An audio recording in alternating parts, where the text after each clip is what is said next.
Yes, everyone, welcome back. Wow, what a crazy draw for the live stream today. Like, are any of us surprised that we were set to play against Real Madrid? I think it's probably in the stars. Obviously, I had a dream that we played Napoli in the quarterfinals. That was absolute cap right now. But I was really thinking that if we drew against Napoli, that I might be like foreseeing the future, and maybe that future is for winning the Champions League for this season. But of course, today I want to give you guys like my reaction to the draw. Today, Real Madrid again for the third time. Like it's kind of crazy because once upon a time, yeah, we never ever played against Real Madrid. I think since like 1998. So it's a very long time, and now we played against them like 3 years consecutively at this point in time. Is it becoming the new Barcelona rivalry? Probably not. Real Madrid are still levels, but I think we're going to pose these guys completely different challenges right now, to be fair with you. I think that with the talent we have, the players at our disposal, new signings here as well, plus, special talents like Mr. Enzo Fernandez in midfield. The key thing is for this tie, yeah, is getting N'Golo Kante back fit. Because if Kante's back fit, ready and fully firing, like if we're just like patiently waiting for him to return until he's like, back to optimum fitness. Enzo and Kante versus Modric, Cruz, ooh, like on form, fully fit. Sorry, like when you have Kante in your midfield, anything can happen. And he's the main reason why we even won the Champions League to begin with under Thomas Tuchel, in my opinion. That's the power of Mr. N'Golo Kante. So, listen, I'm feeling quite optimistic. Of course, I don't think we're a dead team. I think we're quite live, to be fair. It's nice that we're in a bit of a run of form at this point in time. That always helps. But yeah, Madrid is going to be a massive challenge. I mean, they easily dispatched Liverpool over 2 legs. Second leg, they should have just destroyed Liverpool even more with the amount of goals they were creating. And I think the counter attacks when Madrid are so dangerous. But we've shown against Madrid that if you press these guys high, if you don't show them respect, yeah, if you look to try and take the game onto them, like we did under Thomas Tuchel in one of the best games I think us fans have seen in how long. I mean, yeah, of course, we ended up losing the tie 3-2. We ended up losing to quality in the end. I mean, Modric is outside the Buchla pass. Wow. One of the best passes I've seen in the Champions League in God knows how long. And then the penalty at the end as well too. Very frustrating. Very frustrating. But, we showed that if we were even more clinical ourselves, we could have won that game convincingly. And then there's no extra time, then we're going through. So the margins are so fine. So fine. And I'm going to still stand by this year. I just felt like that first leg approach to Real Madrid just didn't make any sense, really. Like, we gave too much respect to Vinicius Jr., Christensen having to, like, mark him wide as well, too. We completely messed up things in the first half. And listen, I know that Mendy had a terrible error beginning of the second half, but I feel like we kind of, the tie was over in that first half in the first leg because the tactics was wrong. Obviously, Tuchel switched things up. He put Reece James direct on Vinny and completely shut up Vinny like nearly over 2 legs. So if you could go back in time, that first half was the main thing that cost us against Real Madrid. So hopefully lessons are learned and we have the right tactical approach against them. With this current back three system we're using, listen, like I like the fact that we play more for the counter attack now. I'm okay with that. I think it simplifies the game a lot more. And I think actually when you start off by simplifying the game, you can allow these guys to naturally start to understand each other's rhythms and movements and patterns, etc., etc. So, I do feel like we could pose a challenge to Real Madrid for sure. We have the quality to do that. And I think the Champions League, we ended up making a bit more sense because there's a bit more space to play in compared to the Premier League. So, yeah, you guys, I'm feeling quite optimistic. I need to see what you guys in the chat are saying about this draw as well too. What's everyone saying right now? Julian, this was my hopeful pairing, and we did get it. Real Madrid can't beat us, the Blues. Come on, the Blues. Damn right, man. Damn right. Group Bass, 3-5-2 formation. Enzo, Kante, cover.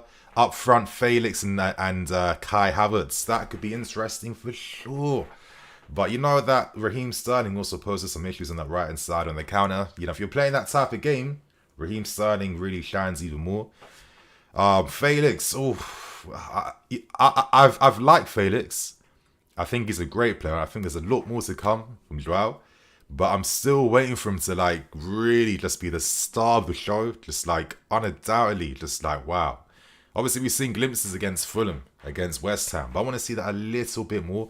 The guy's been quite unlucky hitting the post, and that could be at least 3 goals that he's scored and he's added to his season. Then you're recontextualizing what he's actually bringing to the team. So there's even more time for us to get ready for like a real, to prepare ourselves for this game against Real Madrid. And you'd imagine all the players right now are just absolutely gassed and just excited and pumped because, I think with we got guys returning back at the perfect time. We've got like a full strength squad, bare options to turn to off the bench as well too. I think we're equipped this time to try and right those wrongs from last year. But let's see what else you guys are saying. Marvo, Mudryk got a standing ovation last time at the Bernabeu. He did. Mudryk had a phenomenal game for Shakhtar early in the group stages against Real Madrid. You guys, you'll find the highlight comps on YouTube. Just type in Mudryk versus Real Madrid to see what he was doing. And that's what I mean by that counter-attacking threat, right? So yeah, very good point, my guy. Gianni, rigged. I mean, it's looking a bit crazy, to be fair with you. If we go into looking at the quarterfinal draws, obviously, Madrid's playing against us. Benfica, Inter Milan. Inter Milan are so lucky. Even though Benfica deserve a lot of respect for this season, yeah? Obviously, Man City, Bayern Munich. I think Bayern could do it. I wouldn't be surprised. Obviously, De Ligt is on fire right now. The defense is working. Bayern aren't as like... Actually, you know what? I feel it's kind of funny, yeah? Because like now that Bayern have lost like their main number 9 and Lewandowski, I kind of feel like Bayern are going through that City phase from last season where they had no striker. And actually everything's a bit more like, elitarian. I think I'm saying that word so wrong.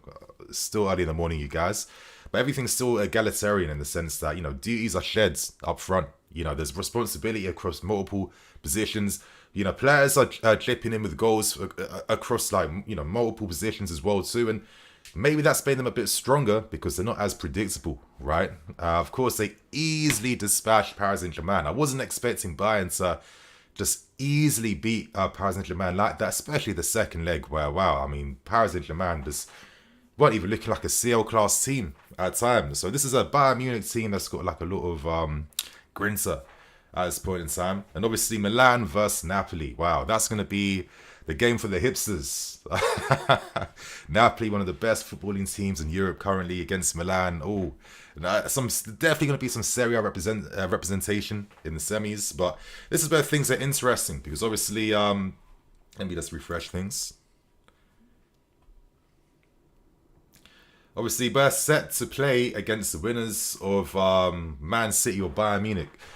So there's like pros and cons. Obviously, to get to the final is going to be even harder because, wow, you're playing against the big boys already. But if you can get through that test, if you can find yourself in the final, you're feeling maybe a bit more confident that you could get a result. Of course, either one of like Inter, Benfica, Napoli, AC Milan. I mean, obviously, they're opponents I'd love to play against in the final if we can get there. So it's going to be like a massive, daunting type of challenge for us to be able to find ourselves in that position. But nothing's impossible when this club is playing in Europe. And I feel like if we were to get a big result against Real Madrid, the confidence is going to be stupid in the team. And maybe, I mean, again, I don't want to be getting too carried away, but I feel like we've been punished too much by Man City this season. Like, they've been disrespecting us this season, yeah? We've been looking very pitiful against them. And I kind of feel like it's about time we got some revenge, right? Like, is it giving vibes of the 03-04 season when we played against Arsenal? And I remember when I was a kid, going to Highbury, every game that season, losing by a goal, the frustration. I'll never feel that type of frustration again in my life. So like when Wayne Bridge scored the winner at Highbury, you can't imagine how ecstatic I was. Obviously, don't know if Man City are quite on the same historic rivalry levels, but we've been humbled by Man City too much. They've knocked us out every domestic cup. Maybe it's time we find ourselves playing against them in the semis to get our revenge. I feel like we're better equipped now against Man City, and I feel like we could do something a bit more. And I'm actually confident by the fact how we easily just kind of, kept holding very quiet, especially in that 1-0 home defeat against them recently too. But let me go back to the chat to see what you guys are saying as well. Maddie, we need Ben and Reece fit for both legs. Yes. Like, if we did not have Ben or Reece in the Champions League final when we won it, we're not winning that because these guys played one of the biggest key tactical roles in the team by stifling Man City's width. I mean, Ben easily pocketed Mahrez. You're seeing what Reece James was doing against Raheem Sterling. Like, that really helped us, be able to control what Man City did in the wide areas. And after those games, from those two in the Champions League final, like, I've just got like eternal respect, especially for Ben Chilwell. I mean, there's been times when this guy gets, I think when he's out the team, it takes him like a few more games to get back to full speed. And everyone makes that same mistake again of writing him off. He's mid. What does he do? He can't cross, blah, blah, blah, blah, blah. But let's not forget this guy's big game performances and what he does when he's fully firing. I've already seen that Ben's back right now. And we can't forget like the quality he brings to our team and the difference without Ben on the left-hand side. So him, Reece James, if we can keep these guys fully fit, boom. Anything can happen, especially now that the defense makes more sense. Now you got Enzo Fernandez in midfield.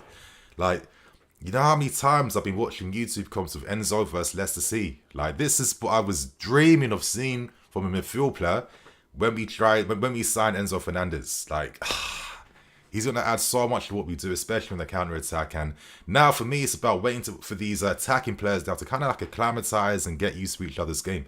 It's nice that Kai's on top form. It's nice that, we've got options to turn to as well too. Let's hope that before we play the first leg, these guys will be firing even more up front in the next few games. That's what I'm really hoping for.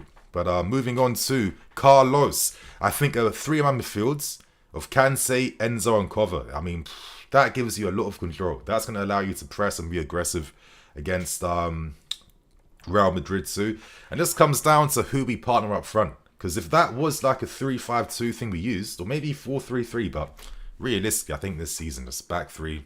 Pre-season, let's work on the back four stuff.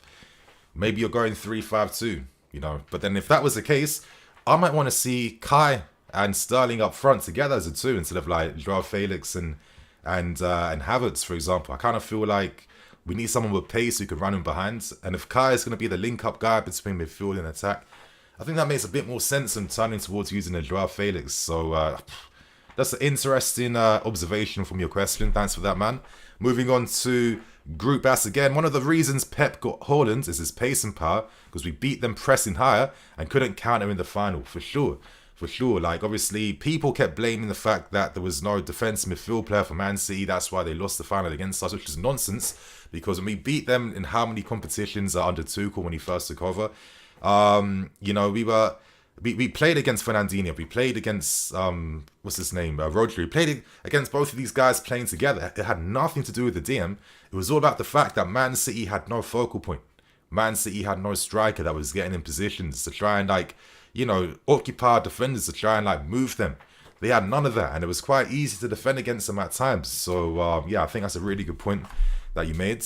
Moving on to Schengo. Nini, can we get a predicted lineup versus Real Madrid? For sure, man, for sure. Like, when we get closer to that quarterfinal, first leg, expect there to be a big boy preview video coming out, as there is going to be another preview video coming out later today as well too, so make sure you guys stay tuned for that one. Moving on to Lordem, none of them will pass this back three, and it can't even be improved with Silva. The same pattern that 2021 are here. Chelsea will be unplayable in the UCL. I'm liking the risk you have right now, for sure. This back three set up does special things in Europe.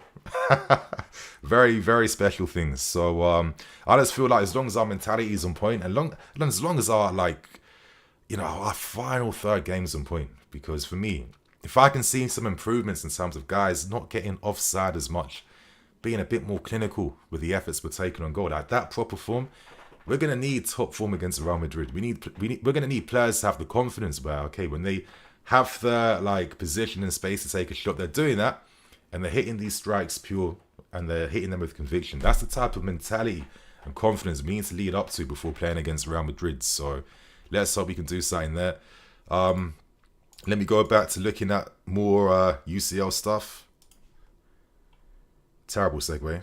Apologies. But as I'm doing that, Samson, which players are at risk of missing the second leg in case to get a yellow card at the Bernabeu? I'm going to have to double check that for sure. I have to bear with me there. I'll do that later on for a preview style video for sure.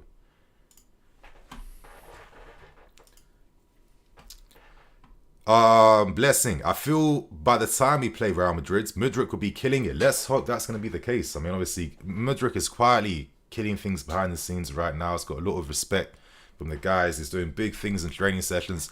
It's just a matter of just getting full fitness. But I would say though, like you can tell this guy's like a like a proper pro because he really looks after himself. I think like for his height and frame, he's got really strong upper bodies. Like he's quite muscular. He's quite strong, and it's kind of funny because I kind of see Mudryk as someone who's not his actual age, like not his actual footballing age. Because yeah, he's like 22 years old, but he's played less than hundreds.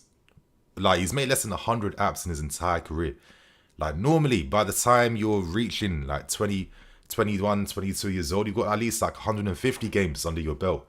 So Mudryk is still like way below that type of measure. So I kind of see him as like a wonder kid, like a 19-year-old who's just like breaking into the scenes. And now physically he is like really, really ready. And I think his development kind of reminds me of how Anthony Gordon, obviously the new Newcastle signing, was developed as well. Obviously he made his breakthrough at Everton quite late. But he had the skill, he had the technique, he was doing big things in their academy.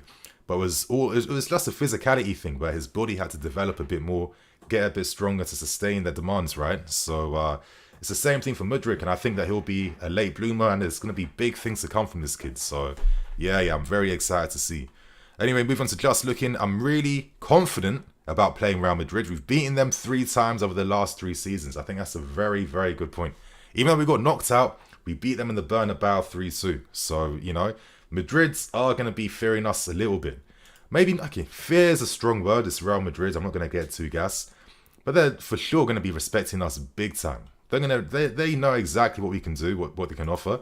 They'll be a little bit nervous because they came very close. I kind of think that last season in their Champions League winning run, our game against them was the tightest, closest game where they could have lost that and gone out. And a little bit of fortune from quality, of course, helped them go through against us. But in terms of like how we dominated, how we played, how we forced them back, how we caused them many issues, Madrid are going to understand, wow, is this going to be a tough game for sure. And yeah, I think both teams are going to be really ready for this. And I'm hoping that we can find an advantage, a youthful advantage against Real Madrid now. Because yeah, of course, they've got legends in this game. But as every season goes on, a part of me is just thinking, surely they're going to feel their legs a little bit more now, no? Like, come on, like, Modric, like, you're being greedy right now. Like, you're going to be playing until you're 50 years old at this rate. Like, he hasn't slowed down one bit. It's a bit annoying, to be fair, but I'm hoping the youthful energy that Enzo's going to bring, hopefully Kante fully fit, is going to cause some fear in that Real Madrid midfield. Oh, like, that's my thing, yeah. If Kante, once he starts playing and I see this guy's, boom, he's on form just like that, then I think anything can happen this season then, realistically. So we have to see what happens, man. Moving on to Raheem. Nini, your early score prediction. I can't go against my team. You know I'm about my superstition and good luck. So I'm going to have to go. We'll go through. I'm going to say 3-2. Bit of a tight game. Hopefully, we're playing the first leg at the Bernabeu. We're taking them back to Stamford Bridge. The last time we beat Real Madrid to book a place in the final was playing the same way. So I think playing away from home, back through getting a result, taking it back to Stamford Bridge, I feel like, as long as the setup's proper and there's no injuries, nothing like that, something can happen. Something can happen. Hiba Badir, Nini, how are you so optimistic? Real Madrid are usually inevitable in the Champions League. Our team still needs consistency for sure. But there is like a power when it comes to playing knockout type of football, right? At the end of the day, with both teams have to win their games, the context of a game can change a little bit. You know what I mean? So for me, I think that if all our components are fully there, Kante's back, fit players going in. We're carrying some great form as well too, because there's a bit more consistency between the attacking players with what they're doing. We got the talent and we got the personnel and we got the desire to do anything and knock out football. So I know Real Madrid deserve a lot of respect for sure, but we've shown over the past few years now that we have no fear at all for the institution, and we put on a real top quality, high quality games against them, and they definitely respect what we can do, and they're going to be a bit nervous as well too, for sure. So yeah, I'm not backing against my team at all. against Real Madrid. The Kuzman 12, we play knockout football, goods. Exactly, knockout Chelsea is a different story. It's a completely different story. Mr. Osei, we only need a draw at the Bernabeu, for sure. For sure. Ideally, I'd love if we can get the first win and, of course, bring it back. And we got force Real Madrid to come out against us so we can, defend our home and pick them off on the counter-attack. I love something like that, but let's see. Let's definitely see what happens there. Moving on, I'm kind of scared, but it's better than Bayern or City, right? Yeah, for sure, for sure. I kind of feel like that's a weird one. Like, you guys in the chat, would you rather be have got like a Bayern or Man City for the quarters or Real Madrid's? Because the funny thing is, me personally, I'm more leaning towards I'd rather have Madrid in the quarterfinals compared to City and Bayern. I kind of feel like both of those clubs are like on top form right now. I think there might be harder games because like it's a weird thing to say that because it's Real Madrid. Maybe there's no common sense of what I'm saying at all right now. But in terms of like the physicality those teams have, how they can defend, their possession play as well too. I even think Madrid would have tough games against City and Bayern too. So I don't know. I kind of feel like if I want to have confidence against Bayern or Man City, I want to see us do something against Real Madrid to see, okay, can we start believing? Is there something here now? I mean, I'm seeing some of you guys saying Madrid's, for sure. But you're right. Real Madrid's are Real Madrid's. And I've always kind of seen them as like God's football club, especially with that miraculous CL win last year. Like for me, that's probably the greatest ever CL winning campaign by any team I've ever personally seen. And even though there's been magical stuff from Barcelona and things that we've done, etc., but I just think that the comeback wins, the moments, the goals, the fact that they don't just play one way, they can beat teams in multiple ways as well too. Like the tension, the drama, like there was tick for so many factors when they won the Champions League. And for me, I think it's probably the greatest ever campaign won by a team, just for the actual spectacle, like all the movie moments from last season from Real Madrid. So we know exactly what to expect from them. Benzema doesn't need like 10 chances to score a goal. This guy he's always ready. He's got the experience. I mean, you watch how he played against Liverpool. Like these guys are masters of the game, but they just make everything look easier than it actually is. Like the first touch is always perfect. It's like looking at a video game character, right? It's just those details are always on point. The simple things are perfected, which elevates everything else about their game. I'm gonna stay on for a little bit more, but then I'm gonna keep things moving afterwards, you guys. I don't want to make this too long in case people want to like watch back and see the reaction. But yeah, I'm gonna answer a few more questions. Daniel, Nini, I can guarantee you Joao Felix will turn up to Real Madrid. This Chelsea team is really building their confidence even more. If Madrid wins, I'll guarantee you it will not be an easy game. For sure, it's not going to be an easy game. I'd love if Felix really announced himself against Real Madrid. It's like, wow, you know what I mean, Bruno? This is it. I'm ready. I'm here to take over. For sure. He's shown those glimpses. He has shown that potential. And listen, he's even maybe alluded to the fact that if he was to remain here, ideally, he wants Champions League football. And for me, if you want Champions League football and you want to stay with us, you can play one of the most decisive roles in helping us achieve that. Because, you're the one who finds himself in great positions, who has the skill, who has the skill sets, all these different variables in his game. But it comes down to, taking your moment and capitalizing on them. I think that's what Felix has to still practice and master. I think a player of his talents, you're hoping he gets a bit more goals and assists. I think he's someone that should be easily getting double figures for both quite easily. I know at Atletico Madrid, tactically, he wasn't the perfect fit. He's here now, he's got a bit more freedom, he's enjoying life at his football club. But I'm thinking, if he was to announce himself as like, listen, Boyle & Co, you have to buy me outright instantly. Like after the Madrid game, you're on the phone to Atletico Madrid, sealing the deal straight then and there. Then stepping up against Real Madrid and announcing yourself in these next two legs, that's going to be the key thing right now, yeah? A few more questions. Just looking, Nini, did you realize that the team to win this tie has gone on to win the last two cups? Ooh, you're right. You're so right. Obviously, very small sample size, but pure facts right there, Mr. Looking. And this makes this game even tastier right now because you're probably looking at either one of these two teams going the extra mile right now if they go through. Obviously, Man City, they easily dispatched RB Leipzig. I just thought it was a pathetic showing from Leipzig. Like, I hate when teams like beat themselves before they play. I don't know what the hell they were trying to do, but it was too easy, to be fair with you.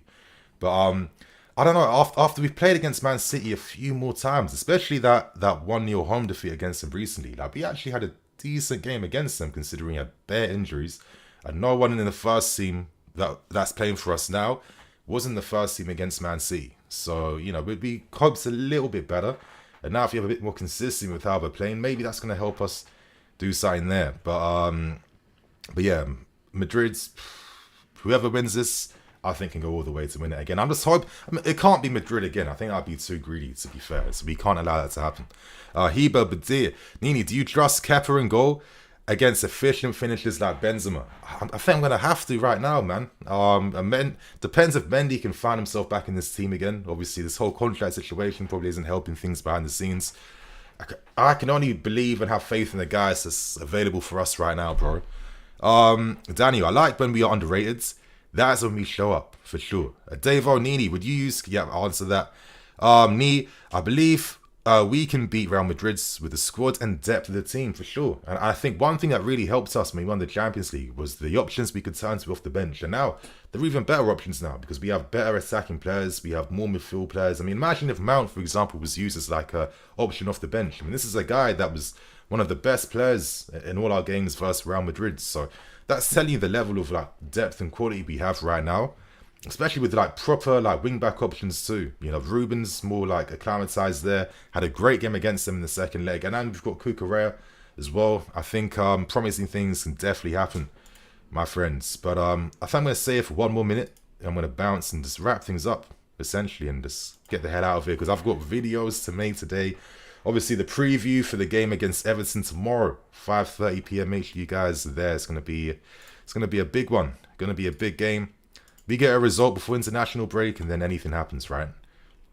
But this guy Enzo Fernandez, honestly, like, I think I actually love this guy. You know, I think I might actually love this guy. Like, I still look at him, and I still can't actually comprehend that. Raw, we actually pulled this off, and he's playing for us. Like, when I keep telling you, his comp against Leicester, that's all I've ever wanted to see from a Chelsea midfield player. And yeah, I mean, this guy, man, what a talent, what a football player. But I feel like I'm gonna start getting way too carried away right now. I need to actually wrap things up.